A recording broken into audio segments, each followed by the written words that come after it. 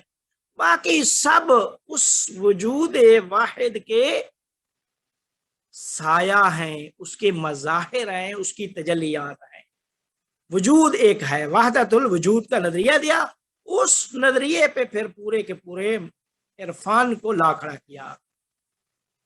اچھا، اب انہوں نے بنیاداً ابتدا میں جب مکتب عرفان تشکیل دیا تو فرمایا کہ میری روحانی سیر و سلوک ہے، روحانی سفر ہے، تو اس سفر کو 4 اسفار میں تبدیل کر دیا. سفر کو 4 اسفار میں کہ جب میں یہاں بیٹھ کے مانوی لحاظ سے، اپنی روحانی لحاظ سے حقیقت تک پہنچنا چاہتا ہوں تو پہنچنے کے لیے روحانی سفر کیے. ایک سفر یہ تھا کہ روح کا یہاں سے خدا تک کا سفر، میری روح یہاں اس خلق سے خدا تک پہنچے گی. دوسرا سفر اس نے کیا خدا سے خدا تک کا سفر کیا. تیسرا سفر کیا خدا سے مخلوق تک، اور چوتھا سفر کیا مخلوق سے مخلوق تک. یہ 4 روحانی سفر جو تھے، جو ابن عربی نے بیان کیے، پورے اپنے اسی سفر کے اوپر، انہی اسفار کے اوپر پورا مکتب عرفان کو لا کھڑا کر دیا. اچھا، پھر انہوں نے ایک یعنی وہ چیز بھی تبدیل کر دی کہ جو فلسفی ہدف تھا کائنات کی حقیقت کو جاننا، انہوں نے حقیقت کو جاننے کو نکال دیا. انہوں نے کہا حقیقت تک پہنچیں گے. روح پہنچتا ہے، روح جانتا نہیں ہے. اس وجہ سے عقل سے روح میں چلے گئے. اچھا، یہ ایک بات بتا دوں کہ عقل اور روح کے مرکز انسان کی جو حقیقت واحدہ، وہ انسان کا نفس ناطقہ، جس سے روح یا قلب بھی کہا جاتا ہے. ابن عربی، ملا صدرہ ان کی اصطلاح میں، یا آیت اللہ جوادی عامری اور حسن دادا عامری صاحب کی اصطلاح میں بھی یہی چیز ہے. تو عقل اس کی ایک برانچ ہے، اس کا ایک درجہ ہے، اس کا ایک مرتبہ ہے. عقل روح کا ایک مرتبہ ہے. مین جو محوریت جسے حاصل ہے یا مرکزیت جسے حاصل ہے، وہ انسان کی روح ہے. روح کی پھر آگے جا کے شاخیں نکلتی ہیں. اچھا، پھر یہیں سے پھر انہوں نے اپنا پورا مکتب عرفان تشکیل دیا. اب عرفان جب تشکیل دیا تو عرفان کے اوپر متکلمین نے اعتراضات کر دیے کہ یہ، یا فلاسفہ نے بھی اعتراض کر دیے کہ یہ وحدت الوجود کیا چکر ہے، یہ وحدت الوجود قرآن کے ساتھ سازگار نہیں ہے. یا بہت سارے اپنے اپنے طریقے سے سب نے دلیلیں دی. تو سب نے اپنے ذہن سے سوچا اور ابن عربی کی مخالفت کی. کسی نے کلامی ذہن سے سوچا، کسی نے خالص عقلی، کسی نے عقل و تہذیب نفس. لیکن ابن عربی کا جو فلسفہ تھا فقط تہذیب نفس نہیں تھی، بلکہ تہذیب نفس سے آگے کا جو درجہ ہوتا ہے کشف و شہود، اس روح کے کشف و شہود سے وہ حقیقت تک انہوں نے پہنچنے کی کوشش کی کہ کشف و شہود سے ہمارا وصال ہوتا ہے اس حقیقت تک. پھر اس کے مطابق پھر سارا چیز وہ شروع کی. اب ہم آ جاتے ہیں کہ جب یہ مکاتب واضح ہو گئے کہ صدر اسلام کے بعد مکتب کلامی اسلامی لوگوں کی ذہنیت پہ سوار تھا. مکتب کلامی کے بعد مکتب مشا ابن سینا کا مکتب، جو جسے ارسطو کا کے پیروکاروں میں سے ابن سینا ہے اور اسی کو جاری رکھا. تیسرا مکتب اشراق. چوتھا مکتب عرفان. جب یہ واضح ہو گئی کہ علم کلام میں اعتراضات تھے، فلسفہ وجود میں آ گیا. فلاسفہ میں اعتراضات تھے تو دوسرا فلسفہ وجود میں آ گیا. پھر اس میں اعتراضات سب میں تھے تو عرفان وجود میں آیا. اور عرفا نے، ابن عربی اور ابن عربی کے تابعین نے کوشش کیا ہے کہ اپنے اس فلسفہ، اس مکتب عرفان سے جتنے بھی اختلافات سب کے سامنے آ رہے ہیں ان کو حل کیا جائے. کہ وہ اگر آپ اس عرفانی لحاظ سے سوچیں گے تو کلامی فلاں مسئلہ بھی حل ہو جاتا ہے. ٹھیک ہے، بہت سارے پھر وہ، چونکہ ابھی وقت نہیں ہے کہ میں ان چیزوں کو بیان کروں کہ وہ کس طریقے سے وہ مسائل عرفا نے کہا ہے کہ فلاں کلامی مسئلہ فلاں مسئلے سے حل ہو جاتا ہے، فلاں فلسفے کا مسئلہ فلاں اس سے حل ہو جاتا ہے۔ اب یہ ساری کشمکش جو تھی یہ چلی آ رہی تھی، یہاں تک کہ ملا صدرہ آ گئے۔ ملا صدرہ کی وفات 1050 ہجری میں ہوتی ہے۔ اب ملا صدرہ بنیادی طور پہ عارف تھے، عرفانی اور تہذیب نفس کے لوگ تھے۔ تو ملا صدرہ نے ان سارے مکاتب کو بڑی گہرائی میں جا کے نہ فقط مطالعہ کیا تھا کہ سب کو اچھے طریقے سے سمجھا، اور سمجھ کر اس نتیجے پہ پہنچے کہ ان سب میں اعتراضات، اشکالات اور ابہامات، لہذا میں کیوں نہ ایک مکتب تشکیل دوں کہ جس مکتب میں یہ سارے کے سارے جو مکاتب میں موجود اشکالات ہیں وہ رفع ہو جائیں۔ تو انہوں نے ان ساری مکاتب میں موجود جو اختلافات اور لڑائی جھگڑے تھے یا علمی تنازعات تھے، ان سب تنازعات کو حل کرنے کی کوشش کی۔ تو اس کو حل کرنے کے لیے اپنا ایک مکتب تشکیل دیا کہ جس مکتب کو مکتب حکمت متعالیہ کہا جاتا ہے۔ مکتب حکمت متعالیہ، یہ ملا صدرہ، صدر الدین شیرازی المعروف ملا صدرہ، ان کا یہ مکتب ہے کہ مکتب حکمت متعالیہ کہلاتا ہے۔ اب انہوں نے یہ اصطلاح کہاں سے لی؟ قرآن سے انہوں نے دی دلیلیں، حکمت قرآن سے لی، ابن سینا سے حکمت متعالیہ لی، اس کے علاوہ دوسرے لوگوں سے لی۔ تو اس طریقے سے جو ہے نا اپنا ایک مکتب تشکیل دیا۔ اب اس مکتب میں انہوں نے نہ عقل کو سائڈ پہ لگانے کی کوشش کی ہے، نہ تہذیب نفس کو، نہ کشف و شہود کو۔ اب انہوں نے یہ فرمایا کہ میرے مکتب حکمت متعالیہ میں قرآن، عرفان، برہان، ان میں جدائی نہیں ہے۔ جس طرح ایک علامہ حسن دادا عامری صاحب نے بھی کتاب لکھی تھی کہ اس کتاب کا نام تھا قرآن و برہان و عرفان باہم جدائی نداران، آپس میں کوئی جدائی نہیں ہے۔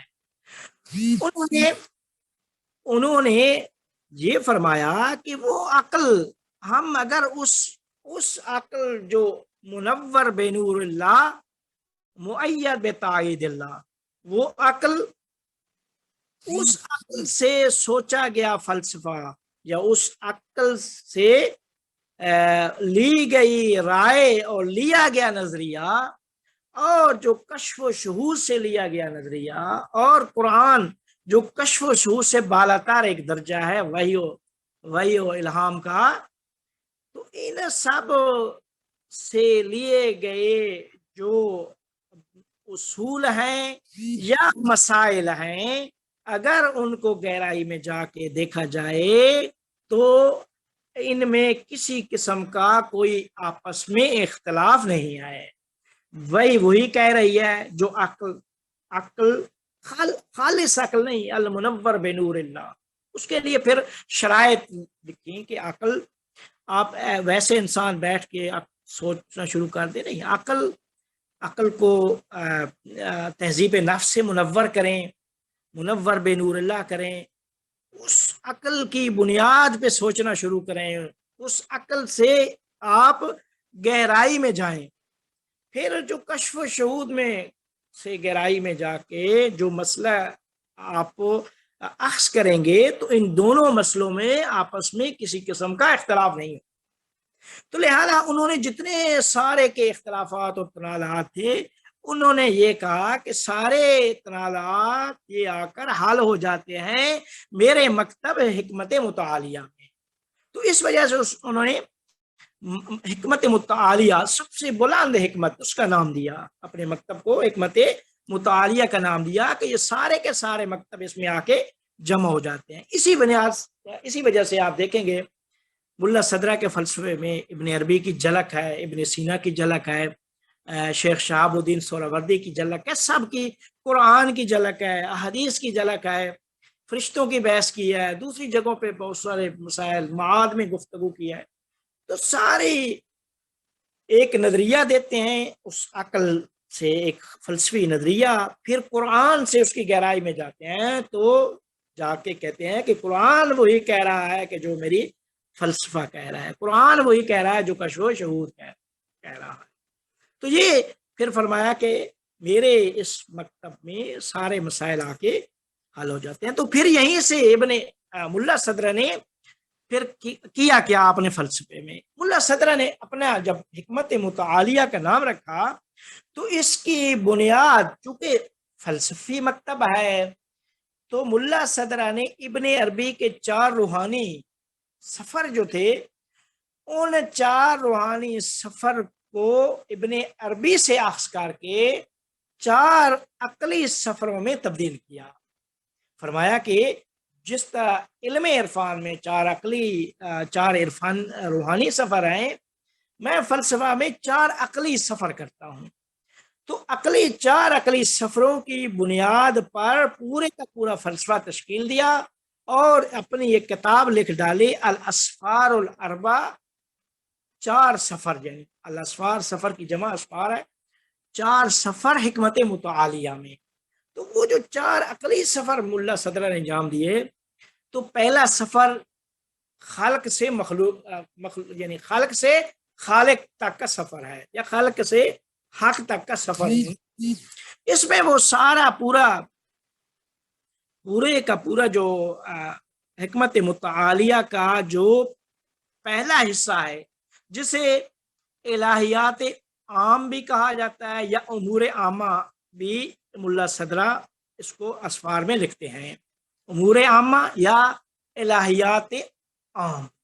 تو یہ الہیات عام یعنی وہ فلسفی مسائل، وہ فلسفی اصول کہ جو خدا تک آپ کو پہنچاتے ہیں، خدا کی شناخت تک پہنچانے کے جو اصول ہیں، وہ سارے کے سارے اس پہلے حصہ میں بیان کر دیے۔ وہ کیا ہے؟ وجود کا مسئلہ، وجود کیا ہے، عدم کیا ہے، وجود اصل ہے، ماہیت اصل ہے، وحدت ہے، کثرت ہے، علت ہے، معلول ہے، یہ سارے کے سارے جو فلسفی اصول ہیں وہ اس پہلے حصے میں لکھ ڈالے، اس پہلے حصے میں بتا دیے، کہ پہلے سفر میں بتا دیے کہ جو پہلا سفر مخلوق سے خالق تک کا ہے، اب دوسرا سفر وہ کرتے ہیں خالق سے خالق تک کا سفر، عقلی سفر ہے خالق سے خالق تک کا سفر۔ اس میں پھر اللہ تعالیٰ کی اسماء اور صفات کی بحث کرتے ہیں، اللہ تعالیٰ کے اسماء اور صفات کی بحث جو الہیات خاص میں آ جاتی ہے، الہیات خاص کہا جاتا ہے یا الہیات خاص اس کو نام دیتے ہیں۔ تو اس میں ملا صدر اسماء و صفات کی بات کرتے ہیں۔ جب تیسرا سفر پلٹتے ہیں حق سے مخلوق تک، یعنی حق تعالیٰ سے مخلوق تک پھر واپس پلٹتے ہیں، تو اس میں عوالم کی بحث کر دیتے ہیں۔ عوالم، عالم کی جمع عوالم، جہان، کتنے جہان ہیں جی؟ فرشتوں کا جہان عالم عقل سے تعبیر کرتے ہیں، عالم برزخ کی بات کرتے ہیں، عالم عقل کے بعد عالم برزخ کو لاتے ہیں یا عالم مثال بھی نام دیتے ہیں، اور پھر عالم مادہ کی بات کرتے ہیں۔ عالم مادہ یہ وہ عالم جس میں ہم رہ رہے ہیں، پھر اسی عالم میں آ کر پھر نبوت، رسالت، ولایت، یہ آ کے پھر اس چوتھے سفر میں پھر آ کے شروع ہو جاتی ہے، اور پھر آ کے یہاں سے پھر واپسی کا سفر بھی جو انسان کا ہے، اس واپسی کے سفر کو معاد کا نام دیتے ہیں۔ تو نفس کے اوپر کتاب لکھ ڈالی کہ انسانی نفس کا تعلق ہے قیامت کے ساتھ، تو پھر ایک پوری کی پوری کتاب جلد لکھ ڈالی معاد کے اوپر، قیامت کے اوپر، قیامت شنادی۔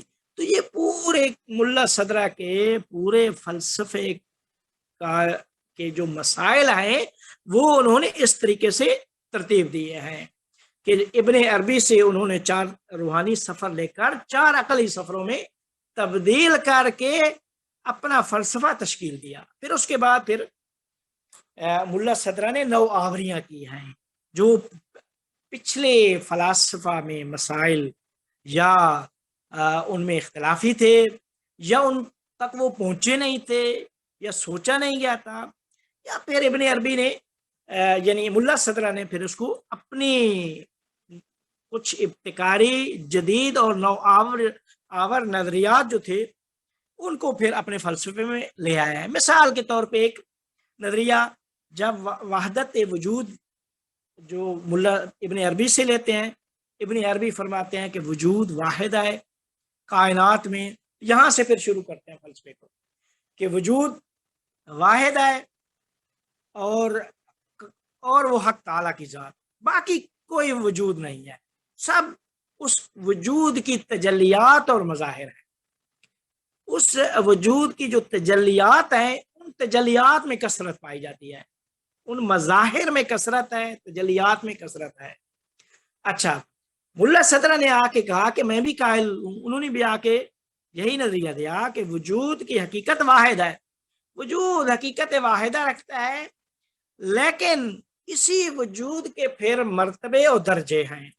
ایک مرتبہ علت العلل حق تعالیٰ کی ذات ہے، ایک مرتبہ عالم عقل ہے، ایک مرتبہ عالم مثال ہے، ایک مرتبہ عالم مادہ ہے، پھر ہر عالم مخلوقات کے اپنے مرتبے اور درجے ہیں۔ تو ملا صدر کہتے ہیں کہ کائنات میں جو کثرت ہے یہ بھی وجود کی وجہ سے ہے، یہ بھی وجود میں کثرت ہے۔ ابن عربی کہتے ہیں وجود میں کثرت نہیں ہے، وجود واحد ہے اور وہ ایک ہے، وہ حق تعالیٰ کی ذات، باقی کوئی وجود نہیں۔ ملا صدر نے آ کے کہا نہیں، سب وجود ہے، کثرت بھی وجود ہے۔ تو ملا صدر پھر یہاں سے وہ وجود میں تشکیک کے قائل ہوئے، وجود کے درجات مانے، ابن عربی نے مظاہر کے درجات مانے، ملا صدر نے وجود کے درجات مانے، پھر ان درجات کو پھر لے کے آگے چلے۔ ملا صدر نے آ کے حرکت جوہریہ کا نظریہ دیا۔ ملا صدر سے پہلے سب کہتے تھے کہ آراز میں حرکت ہے، جوہر میں حرکت نہیں ہے، یہ ایک مسئلہ ہے۔ آراز کیا ہے، جوہر میں سادے الفاظ میں اس ایک فلسفی جو تعریف ہے اس میں نہیں جانا چاہتا۔ کہتے ہیں کہ مثال دینا، سیب ہے نا، ایک سیب کو آپ سامنے رکھیں، سیب کی ایک ذات ہے، وہ ذات جوہر ہے جو قابل شناخت نہیں ہے۔ اب اس سیب کے اوپر جو کبھی سیب کیا کہتے ہیں سبز ہوتا ہے جب کچا ہوتا ہے، پھر آہستہ آہستہ سرخ ہونا شروع ہو جاتا ہے، پھر آہستہ آہستہ اس کے اوپر پیلا رنگ آنا شروع ہوتا ہے، زرد رنگ۔ کہتے ہیں یہ سارے رنگ ہیں، یہ جو اس کے اوپر تبدیل ہو رہے ہیں یہ آراز ہیں۔ تو حرکت ان آراز میں ہے، وہ جو ذات ہے نا سیب کی، وہ ذات ثابت ہے، اس میں کوئی حرکت نہیں ہے۔ ملا صدر نے آ کے فرمایا کہ آراز میں حرکت در حقیقت جوہر میں حرکت ہے، وہ جو جوہر ہے وہ ذات وہ تبدیل ہو رہی ہے۔ اب کیسے اس کو پھر انہوں نے وہ کیا، ملا صدر نے آ کے کہا کہ جب انسان کو لے لیں، ایک مثال انہوں نے، انسان کہ جب تخلیق کے ہم مراحل کو دیکھتے ہیں تو انسان جب ان مراحل سے گزرتا ہے تو شکم مادر میں جب انسان بننا شروع ہوتا ہے، نطفہ اور نطفہ سے وہ سارے مراحل جو شروع ہوتے ہیں، اور پھر ایک مرحلے میں آ کے اس میں روح آتی ہے، بچے کے اندر اللہ تعالیٰ روح بھیجتا ہے۔ ملا صدر فرماتے ہیں کہ روح جو ہے یہ نفس کیا ہے، جسمانیت الحدوث و روحانیت البقا ہے۔ مطلب یہ ہے کہ یہ جو جسم تھا انسان کا، اس جسم کی حرکت کے نتیجے میں روح وجود میں آئی۔ روح در حقیقت تکامل ہے اس جوہر کا، اس جوہر میں جو حرکت آ رہی ہے، جوہر جسم ہے، اس میں حرکت جب آ رہی ہے تو ایک مرحلے میں وہ حرکت روح میں تبدیل ہو جاتی ہے۔ تو یہ جو روح ہے ابتدا میں جسمانی ہے، آغاز میں، اور بقا میں پھر روحانی ہے۔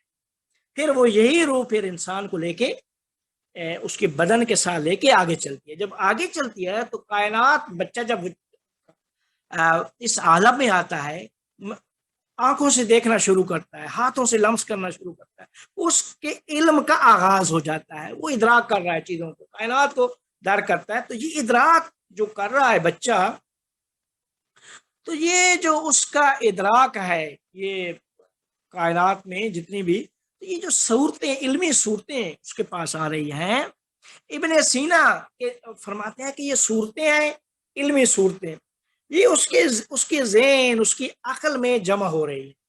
اس کی جو ذات ہے اس میں حرکت نہیں ہے، نفس ناطقہ وہیں پہ ہے، وہ انسان کی ذات ہے، جسے ہم حیوان ناطق کہتے ہیں، وہ ذات ہے، وہ قابل تبدیل، قابل تغیر و تبدل نہیں ہے۔ اس ذات میں صورتیں آ رہی ہیں، علمی صورتیں جتنی بھی ہیں اس ذات میں جمع ہو رہی ہیں۔ مثال دے رہا ہوں، ایک کمرہ ہے، کمرے کے اندر کمرے کو سامان سے ہم پر کرتے ہیں، تو کہتے ہیں یہ سامان میں زیادہ ہوا ہے، صور علمیہ زیادہ ہوئی ہے، وہ جو کمرہ ہے وہ اپنی جگہ پہ ثابت ہے، اس میں کسی قسم کی چینجنگ، تبدیلی وہ نہیں واقع ہوئی۔ یہ تھے ابن سینا۔ ملا صدرہ کہتے ہیں نہیں، یہ جو علمی صورتیں ہیں نا، یہ جو آ رہی ہیں، یہ در حقیقت یہ انسان کا جوہر ہے جو تبدیل ہو رہا ہے، اس جوہر میں تکامل آ رہا ہے۔ اگر علم صحیح نہیں ہوگا، علم نافع نہیں ہے، عمل غیر صالح ہے، تو نفس ناطقہ اسفل السافلین، اسفل السافلین کے درجے تک پہنچ جائے گی۔ لیکن جب علم و عمل سے انسان آگے جا رہا ہے تو علم و عمل سے اس کی ذات میں تغیر و تبدل آ رہا ہے، وہ ذات اوپر جا رہی، نہیں ہے کہ وہ صور علمیہ کا علاقہ ہو، ان صورت علمی سے، یعنی وہ ذات تشکیل پا رہی ہے، وہ ذات بن رہی ہے۔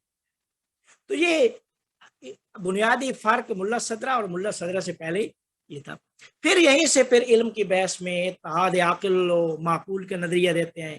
عالم، نفس ناطقہ، وہ علم و عالم متحد ہیں۔ وہ فرماتے ہیں یہ نظریہ مجھے کشف و شہود سے حاصل ہوا، بی بی فاطمہ معصومہ کے روزے پہ آ کے میں نے توسل کیا، اس توسل کے نتیجے میں، کشف و شہود کے نتیجے میں یہ اتحاد عاقل و معقول کا نظریہ میرے لیے واضح ہوا۔ تو یہ ان سے پہلے کوئی اتحاد عاقل و معقول کا قائل نہیں تھا، ملا صدرہ نے آ کے یہ قائل ہوئے کہ اتحاد عاقل و معقول کے قائل ہوئے۔ اس کے علاوہ وہ اصالت وجود و ماہیت کہ یہ کائنات میں جو وجود ہے یہ اصل ہے، ماہیت اصل ہے، یہ اس کی بحث کی جو ہم نے اس کتاب میں بیان کر دیا ہے۔ تو بنیادی طور پر ہم یہ کہنا چاہ رہے ہیں کہ فلسفہ کیا ہے، وہ ہم نے بتایا کہ فلسفہ کیا تھا۔ پھر وہ ملا صدرہ کا فلسفہ کیا ہے وہ بھی ہم نے اس تفصیل سے آپ کے لیے بیان کر دیا۔ اب یہ ہے کہ انسان کیوں پڑھے فلسفہ؟ فلسفہ اس لیے پڑھے کہ فلسفہ کا کام کیا ہے؟ حقیقت کی شناخت۔ فلسفی کیا کرتا ہے؟ حقیقت کو جانتا ہے۔ فلسفے کا کام حقیقت کو غیر حقیقت سے جدا کرنا ہے۔ تو اللہ تعالیٰ نے انسان کے اندر جو حصہ کیا ہے کہ انسان طالب حقیقت ہوتا ہے، حقیقت کو طلب کرتا ہے، ذاتی طور پہ انسان جو ہے وہ حقیقت طلب ہے، حقیقت کا طالب ہے۔ جب حقیقت کا طالب ہے تو انسان کو چاہیے کہ وہ جو اس کی فطرت میں اور اس کے اندر جو حص رکھی گئی ہے تو اس چیز کو مد نظر رکھ کر فلسفہ پڑھے کہ فلسفہ اسے یہ سکھاتا ہے کہ کیسے حقیقت کو غیر حقیقت سے جدا کرنا۔ فلسفہ حقیقت کو غیر حقیقت سے جدا کر دیتا ہے۔ پھر فلسفہ انسان کے اندر، جو بشر کے اندر جو ایک حس پائی جاتی ہے کہ بشر جو بھی کائنات میں چیز دیکھتا ہے وہ سوال کرتا ہے، جی یہ ہوا تو یہ کیوں ہوا، اس کے پیچھے سبب کیا تھا، اس کی علت کیا تھی۔ تو یہ جو اسباب، علت، کیوں، یہ سارے کے سارے جوابات جو ہیں یہ فلسفہ میں ہے۔ یہ دوسری بات۔ تیسری بات یہ ہے کہ فلسفے کا جو موضوع ہے، فلسفہ وجود کے متعلق گفتگو کرتا ہے، وجود، کائنات میں وجود۔ تو اب ایک وجود ایک ایسی عنوان ہے کہ اس سے بالا تر کوئی عنوان نہیں ہے۔ اللہ بھی وجود ہے، ما سوی اللہ بھی وجود، ٹھیک ہے۔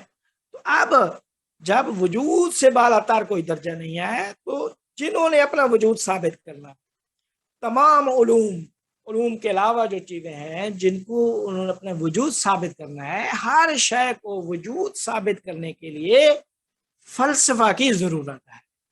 کیوں؟ کیونکہ فلسفے کا موضوع وجود ہے۔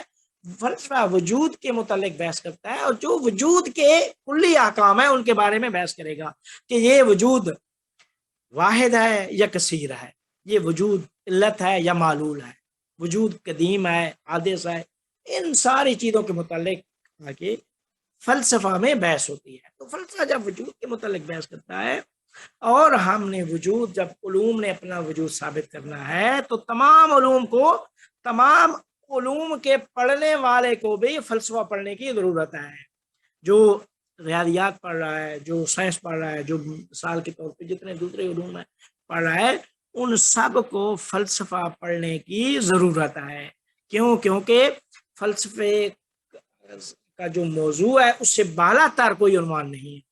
یہ سارے کے سارے جتنے علوم ہیں وہ سب فلسفے کے نیچے آ جاتے ہیں. لہذا جو بالا تر چیز کو جب ہم پڑھیں گے تو ہمارے جو اوپر سے جو نظر ہوگی، اوپر سے کی ہوئی نظر، جو اوپر سے کی ہوئی نظر کا بہت بڑا اثر ہے نیچے تمام حقائق اور تمام علوم پر. تو یہ بنیادی طور پر 3 سوالات تھے. ان 3 سوالوں کے جوابات یہ ہیں کہ فلسفہ کیا ہے، ملا صدرہ کا فلسفہ کیا ہے، اور ہم فلسفہ کیوں پڑھیں. تو اس اعتبار سے اگر یہ باتیں واضح ہو گئی تو میرے خیال میں اب کوئی شخص اس بات کو سمجھنے میں زیادہ دقت اور زیادہ اسے غور و فکر کی ضرورت نہیں ہوگی کہ ہم بالآخر فلسفہ کیوں پڑھیں. یہ تھا پورے اس کا سارے 3 سوالوں کے جواب. اب ہم یہ جو کتاب جو لکھی ہے تو یہ کتاب اسی ملا صدرہ کے فلسفے پہ لکھی ہوئی ہے. ان ساری چیزوں کو میں نے واضح کیا. ویسے ملا صدرہ کی جو خود فلسفہ ہے وہ اسفار الاربع کی 9 جلدیں ہیں. تو وہ جو 9 جلدیں ہیں اس میں پورا فلسفہ بیان کیا. ہم نے خلاصہ فلسفہ اسلامی کے تعارف کے اعتبار سے ایک حکمت صدرہ کے نام سے کتاب لکھی. تو اس کتاب میں ہم نے ملا صدرہ کے فلسفے کو واضح اور سلیس زبان میں سمجھنے کے لیے کچھ چیپٹر، کچھ ابواب پر مشتمل جو فلسفہ الہیات کے 2 حصے تھے، ان 2 حصوں پر مشتمل ہم نے یہ کتاب لکھی ہے. اور اس کتاب کے آخر میں ویسے چیپٹر میں جو بھی عنوان دیا ہے اس عنوان کی پہلے وضاحت کی ہے. مثال کے طور پہ جب ہم نے کہا ہے کہ وجود عدم، تو پہلے بتایا وجود کیا ہے، عدم کیا ہے، وحدت کیا ہے، کثرت کیا ہے، علت کیا ہے، معلول کیا ہے. ہر چیپٹر میں یہ بات ہے. لیکن پھر بھی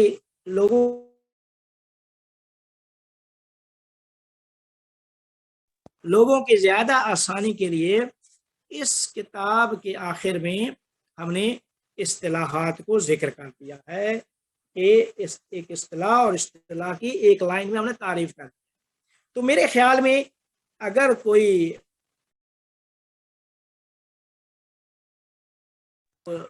صاحب علم اور کچھ سوچنے والا شخص ہے یا کچھ پڑھنے والا شخص ہے تو میرے خیال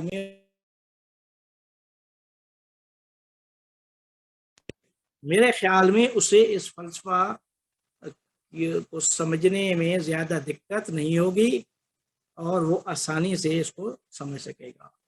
وآخر دعوانا الحمدللہ.